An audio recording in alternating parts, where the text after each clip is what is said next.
My Dance Hub Student of the Week show. I'm Brian Hankins. Today I have Dan Hecker, competitive ballroom dancer and collector of vintage mechanical musical instruments. Welcome to the show, Dan. Thank you. Nice to be here. Yeah, it's good to have you. So we always like to start out with your dancing history a little bit. How did you get started dancing? I started dancing years ago when someone that I know took a group class and came back and told me, hey, I took a group class in Foxtrot or Waltz, and it was a 4-week class, and you don't need a partner, and anyone can join. Perfect. So you joined with your friend and tried it out? No, she wasn't in the future classes, so I just went by myself. Okay. And how was the experience? It was a lot of fun because there was probably about 50 people in the class. So it was a big group class. I see. And how did you go from there to finding My Dance Hub? After a couple different lessons, I started social dancing, and then I was eventually I went to a couple studios and I started competing, and I was at a competition, maybe Indiana Challenge, and I met Yana. Okay. And I talked to her and she told me about My Dance Hub, and it was local to my area. Yeah. And so I figured after the competition I would go over and check out the studio, and I couldn't remember the name. So I saw her the following year at the same competition. What was the name of that place?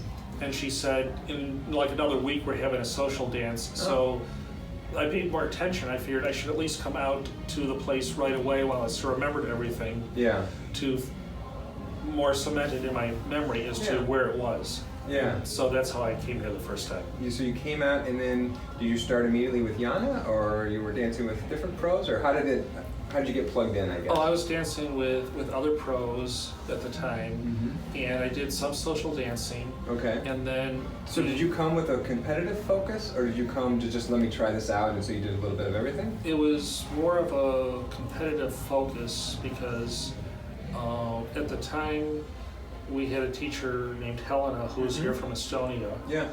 And she was here for a while, and the teacher that I was taking lessons with was busy having babies, so we weren't having... It happens sometimes. We weren't having lessons very regularly, and so I figured I would take some stuff with Helena, and then I just sort of stayed after that. I see. And then you kind of kept along with the competitive side. Were you also doing social and showcases as well? Did you have a leaning toward one way or the other? You kind of did a little bit of everything. Well, I kept doing social. And I had competed when I first started, and then I stopped competing. Okay. And then shortly before here, I started getting back into a little bit more of the competition mode. And so when I started dancing with Helena, that was more the intent, was not so much social, but more competitive. So what is it you like about, say, the competitive side versus the social side of dancing? The competitive side of it is more formal. You get to dress really well. The ladies dress really well. Yeah. And you can polish a routine a lot more. Yeah. And become better at it. Yeah. Socially, you're never going to do that. Yeah. Socially, though, is very good for actually being able to learn how to lead. Yes. And actually deal with people and see what works, what doesn't. Because sometimes you take lessons and you think you're leading, but the instructor is really leading. Doing back leading. Yeah. Right.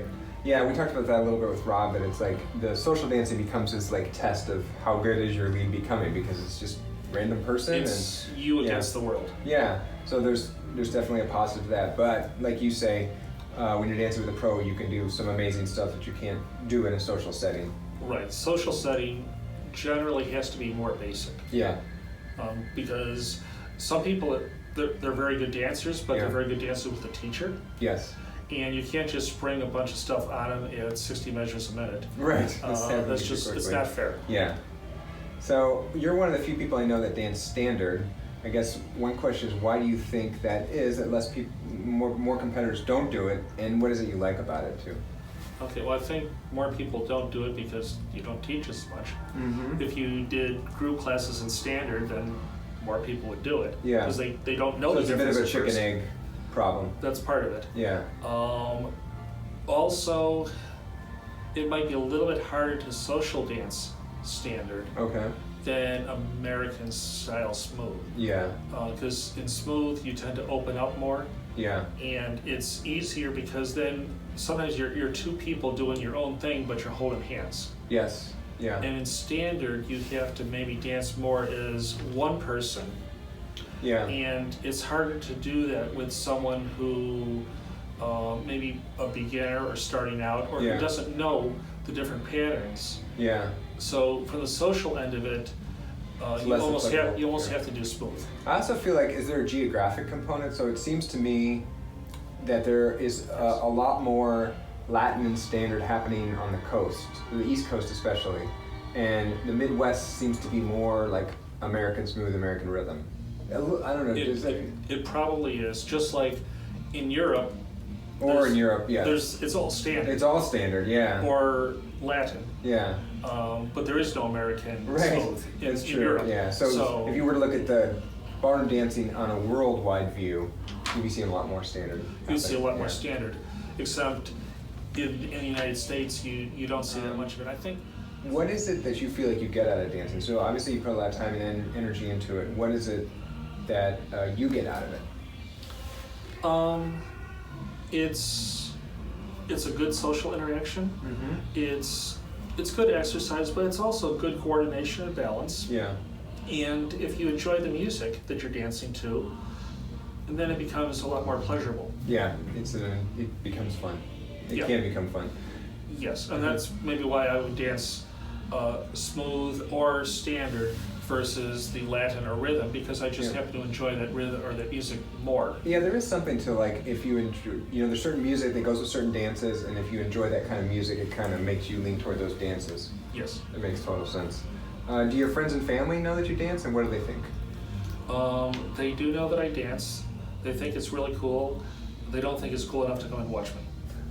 They're like, it's cool from a distance. Yes, some people have threatened to come, Yeah. but they never get around to it because they're too busy. Yeah. Maybe life gets in the way. if they actually took the time to come, they might realize that they enjoy it. Yeah. Sometimes that happens, Yeah.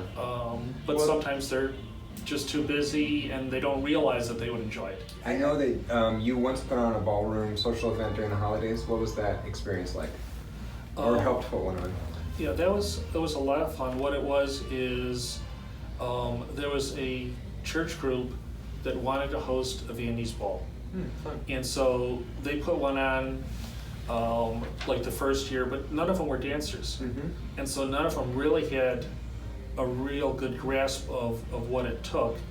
But it was a terrific effort, Mm-hmm. and they had a lot of turnout. And so we sort of came in and helped them out and took over a little bit of it Nice. and turned it into something with a really good dance orchestra. We had some dance lessons beforehand. Nice to kind of get people comfortable. And it was a good event, and it was interesting because it was really an event for non-dancers Mm-hmm. to do a dance, and we were surprised at how many of them actually did know a lot of basic different dance things. Mm-hmm. They all got to dress up. It was in a really grand location with Yep. a big orchestra, So they got to kind of have the fun of dancing, to see the fun side of it. and everyone there completely enjoyed it. Had Yeah, a great time. that's awesome. That's awesome. Do you feel like, do you have a most embarrassing dance moment or a proudest dance moment that you would share? Okay, I saw the question, and I was thinking at first, maybe the most embarrassing is when you fall down.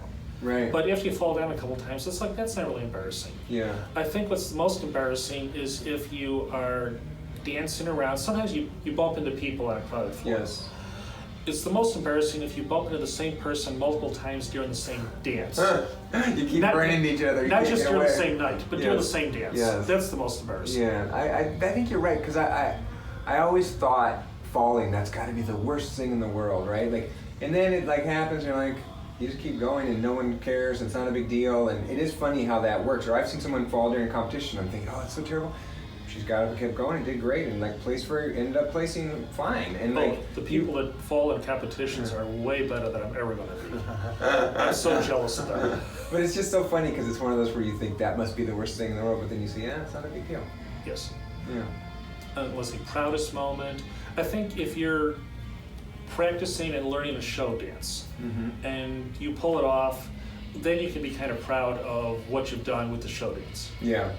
Like you kind of were able to sell it and, you know, evoke whatever emotion you were going for, feeling, and Or, what you're saying, or the technical side. well, maybe a mixture of all of them. Yeah. The technical side, that you could actually learn all the different patterns, you could do it, you got through it, there was some Yeah. musicality to it, Yeah.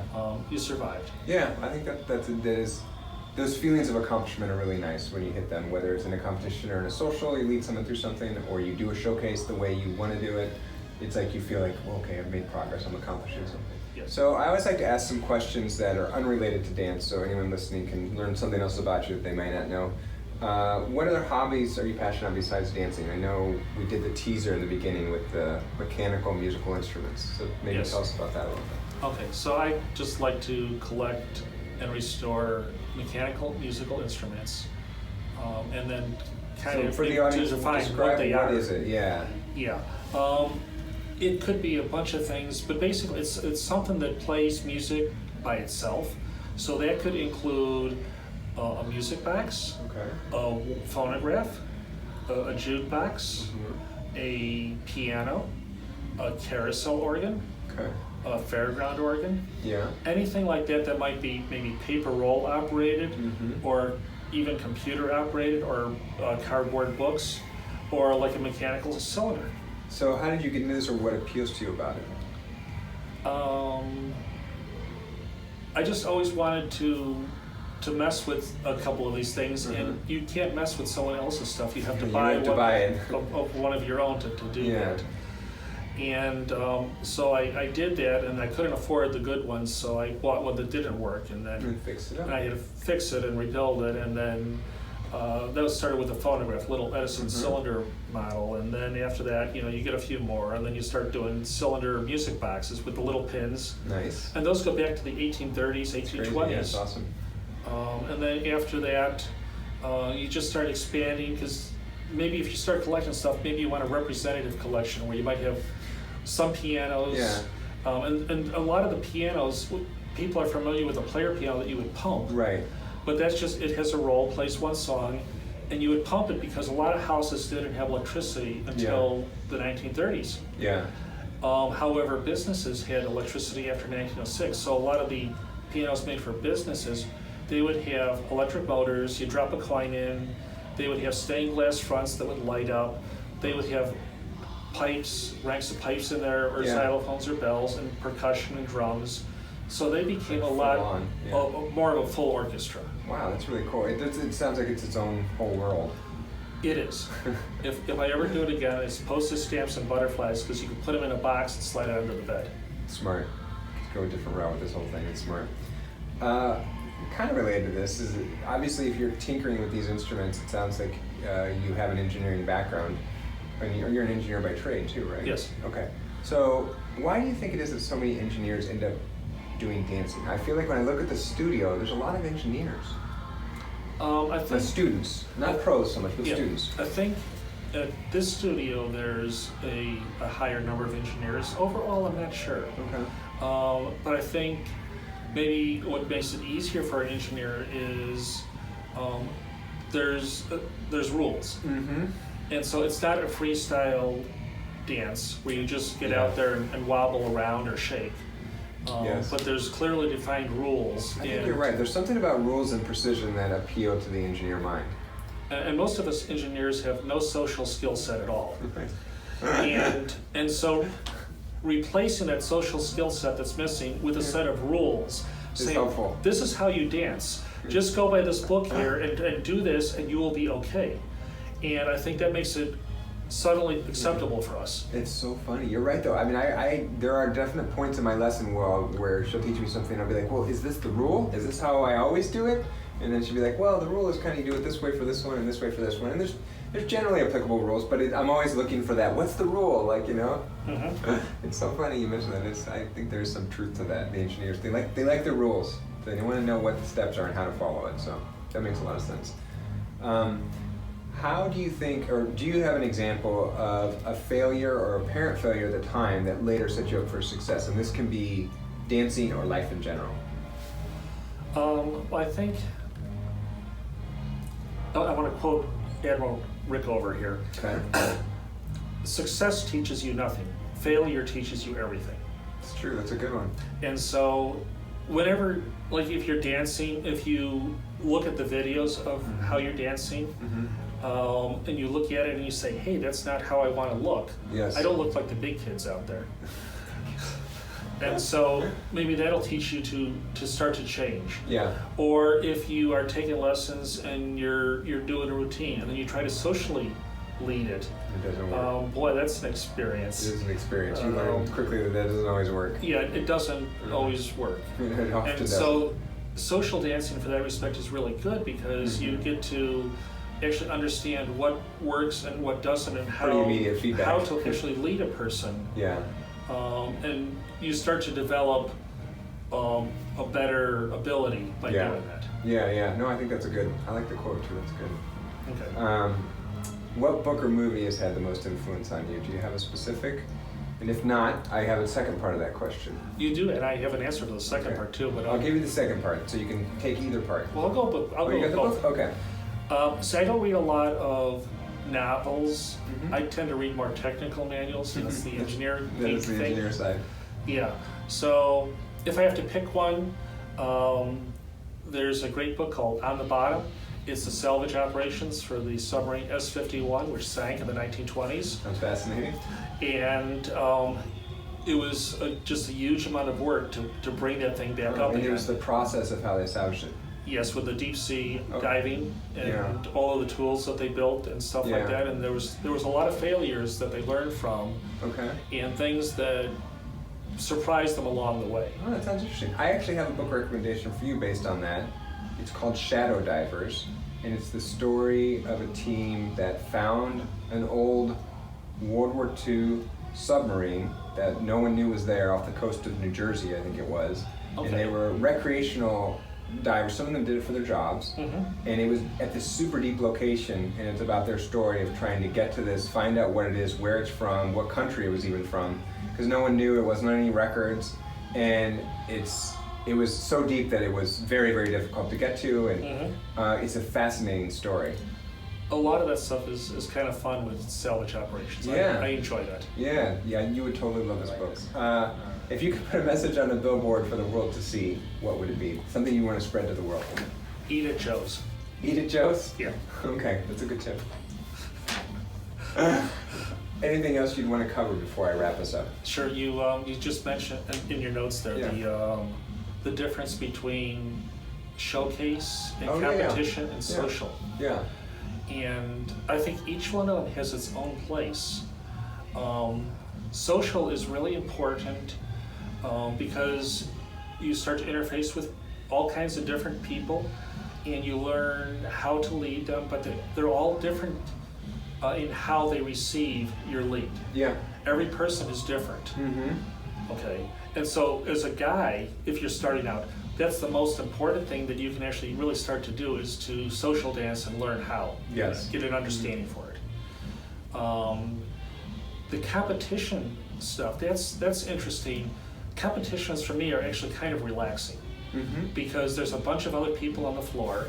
There's no one in my group ever. Yes. So none of them are competing against me. Yeah.